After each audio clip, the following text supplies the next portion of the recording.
এয়া মই আহি মোৰ নাম জয়ৰাম ৰকমচি। প্ৰেছাৰ পাইপ লাগি আছে ইয়াত। প্ৰেছাৰ পাইপ লাগি থাকিলে মানে এতিয়া প্ৰেছাৰ পাইপ ভিতৰত আঁকিতে লেকিন হৈ টানি দিলে ভিতৰত খাই হৈছিল না কি হৈছে এইটো মই গম পোৱা নাই। সেইবাবে মই ডক্টৰৰ তাত আহিছোঁ।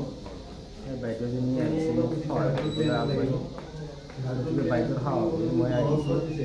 বাইদেউ সহায় কৰাৰ কাৰণে মোক আগবাঢ়ি আহিছে। গতিকে মোৰ প্ৰেছাৰ পাইপ কি হৈছে মই পৰীক্ষা নিৰীক্ষা কৰি চাওঁ। আৰু পিছপিনে মোৰ বয়াকে ডেস্কত আছে, ডেস্কত ভাঙিব একো বিকল্প পোৱা নাই। কিয় মোৰ টকা পইচা নাই, ডেস্কতটো বাঢ়ি যাই আছে।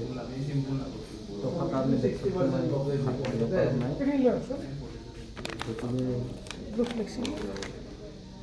সেয়েহে কোনোবাই যদি পাৰে মোক সহায় সহযোগিতা অলপমান আগবঢ়াওক। এয়া মই আহিছোঁ তাৰ কাৰণে এয়া দিছে এতিয়া এইখিনি আনিব দিছে কিবা পৰীক্ষা কৰিব বোলে। এইখিনি দিছে ইয়াৰ পৰা এইখিনি লৈ আহোঁগৈ।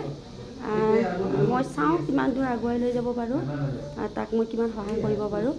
লগতে আপোনালোকৰো সহায় লাগিব, আপোনালোকে সহায় কৰিব তাক। মই মাত্ৰ চেষ্টাহে কৰিম। পিছপিনে ঘাঁহ বনাই থৈছিলোঁ, তাৰমানে ঘাঁহটোৰ কাৰণে মই দিনে ৰাতি টোপনি নাই, বহি থাকিব নোৱাৰোঁ। এতিয়া উপায় নহওঁতে মই চাওঁ কিমান দূৰ আগুৱাই লৈ যাব পাৰোঁ। এইখিনিয়ে পিছত আপোনালোকক আকৌ দেখুৱাই থাকিম।